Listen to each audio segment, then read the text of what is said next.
What's up, everybody? I done been in this YouTube game quite a minute now. You know what I'm saying? 5 years plus, going strong, still going strong. Thank y'all for supporting me and all that. But up until this point, I haven't really let y'all really know too much about the real me. You know what I mean? Like outside of the content that I create. So I figure it's about time that I do a Q&A on this channel.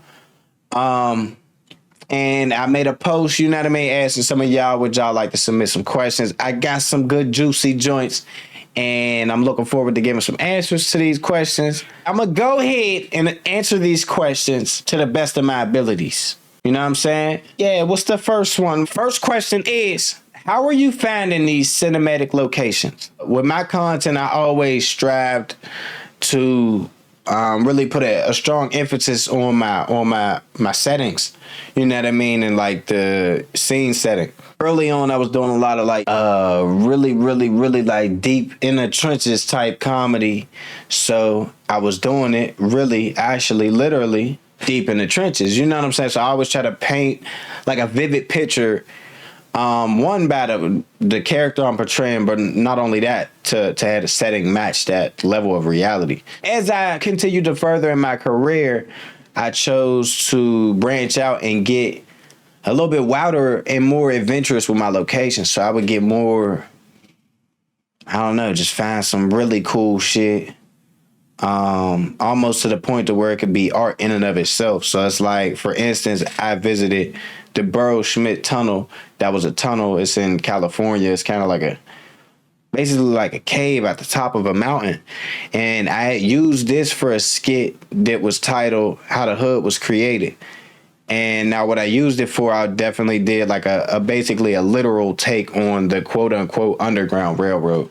All of that's aside the point, but I thought that was a cool ass place to visit, even outside of a skit. But then, let alone, I thought it was cool that, I can work while visiting and traveling somewhere like this. You know what I'm saying? Killing two birds with one stone. I thought that was cool as shit. So what happened to Pablo? Now, for those of y'all who don't know, Pablo is the name of my cat. I met him when I was in Georgia.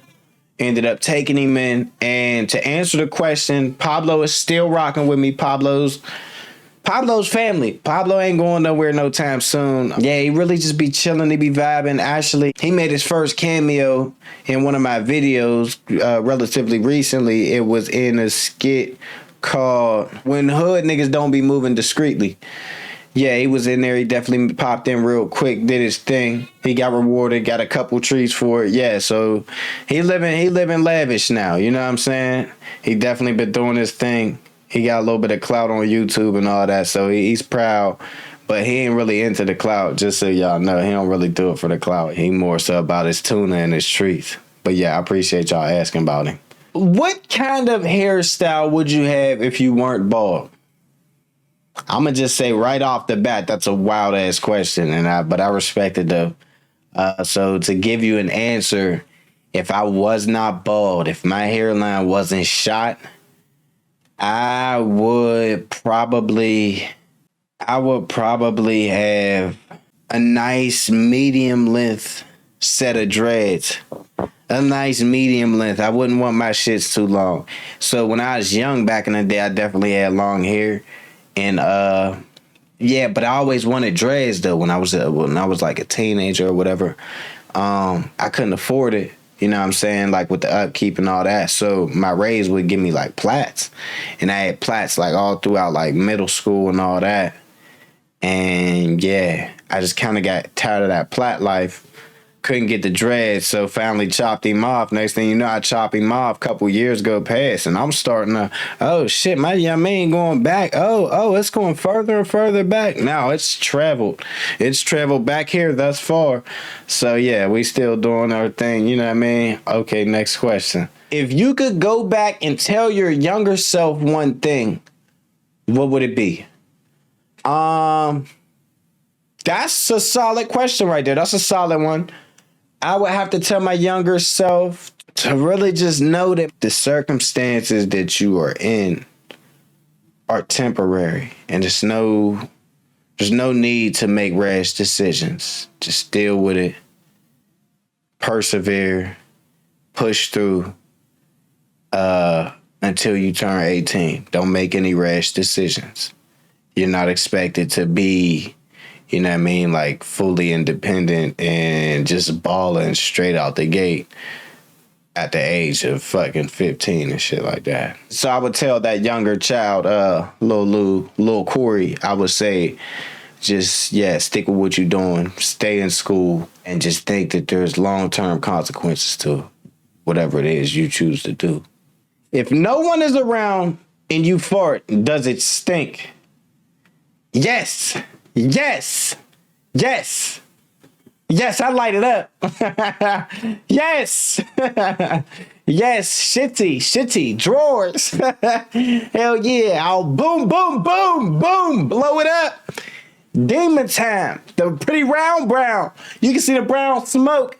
Yeah, I'll stink it up. Stink meaner. Yeah, hell yeah, I'll do it up. Hell yeah, it stinks. Potato salad, egg salad. Better yet, you know what I mean? Don't even eat at his crib. Hell yeah, I'll blow it down. How do you deal with burnout and depression? Okay, so I have actually dealt with burnout and depression. I've dealt with both along my journey in content creation. And I would say, how do I deal with it? I deal with it in a variety of ways, and sometimes some ways are more healthy than others, is what I would say. So yeah, it's like sometimes, I mean, I might just take a couple of days off, you know what I mean, from anything, like from content creation in and of itself, you know what I'm saying? Might need to take a day off, just get back to like real life and shit like that until I get right and get back on my feet. Really just, I would say it's best to take a break, get a breather, probably exercise, you know what I mean? I definitely like to partake in a little, yeah, you know what I'm saying? You know what I'm saying? YouTube, you already know how that is.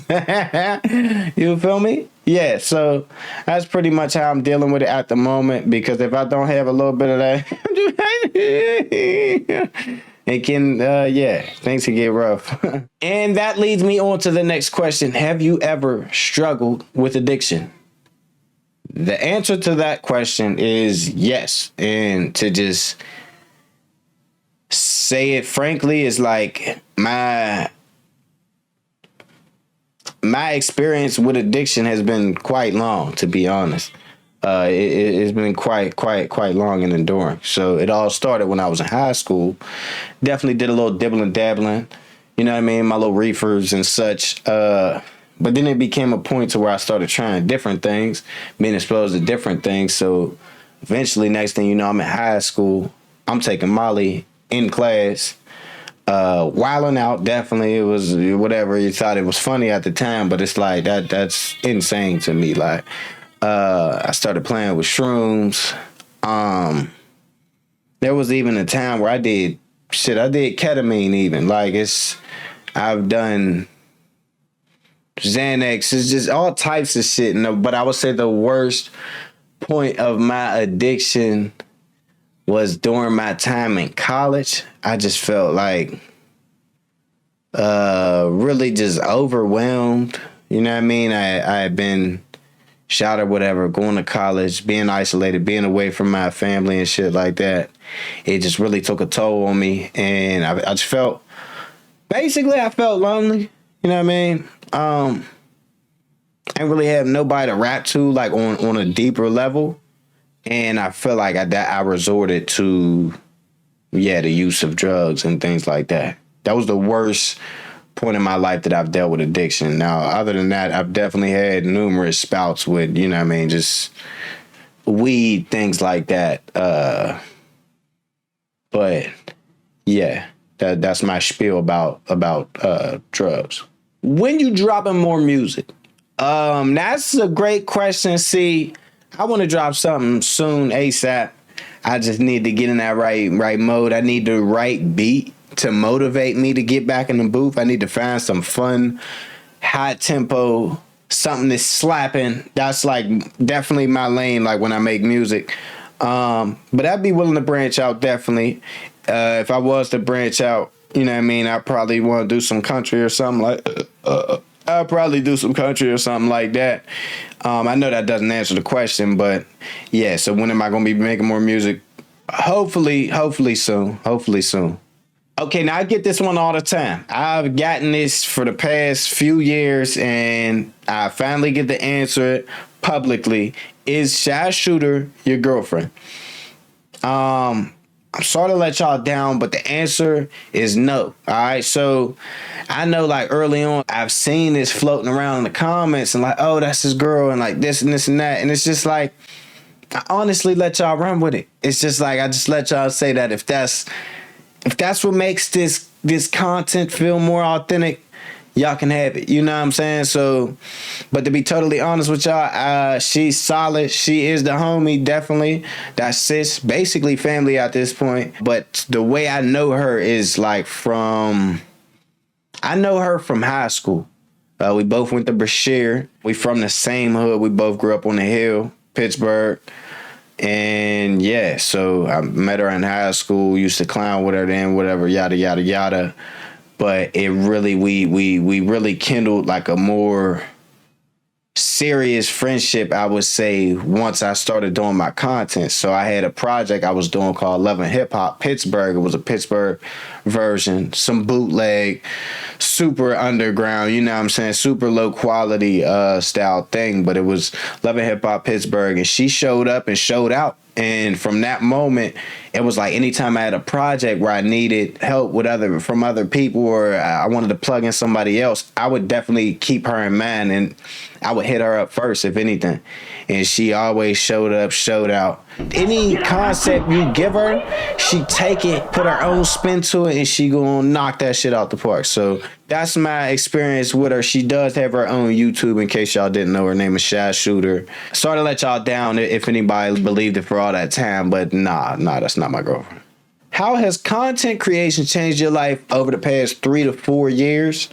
Content creation has been a blessing in many ways. And number one, I could say, is the level of freedom that I attained from this career has been like, it's been phenomenal. I love it. Like, this is one thing that I came into the game for. This is one thing I got involved with YouTube and skits and all of that for, is to be able to work for myself, do my own thing, pave my own way, create my own path in life. And it's just really paid off in that sense. And now more recently, it's been very, very clutch as far as like me having 2 kids now. So it's like it allows me to spend so much more time with my kids. Whereas if I had still been working in corporate, like in a corporate setting, of course I would have more stability, things of that nature. But realistically, like being away from home and having to like go and run to the office like every day, I would miss out on a lot of quality time with my kids, and a lot of just you know what I mean, being able to be there for them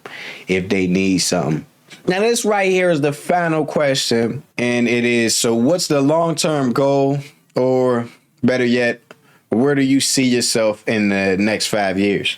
I would say in the next 5 years, I see myself just continuing to grow, continuing to prosper, continuing to tap into different avenues in content creation, because it's like, so far, really, I've spent a lot of time in skits, and there's so many areas that I have yet to tap into. So it's like, I wouldn't rule out the opportunity to really get involved in some filmmaking shit. You know what I'm saying? Playing with animation in numerous ways, that I would leave that on the table. That's always been like a dream, a childhood dream. Just really just testing the waters, seeing what I could do, and seeing how I could grow my brand and just grow as a creator, doing new shit, trying new shit, continuing to be creative and pushing the bar, you know what I'm saying? And not settling for nothing less.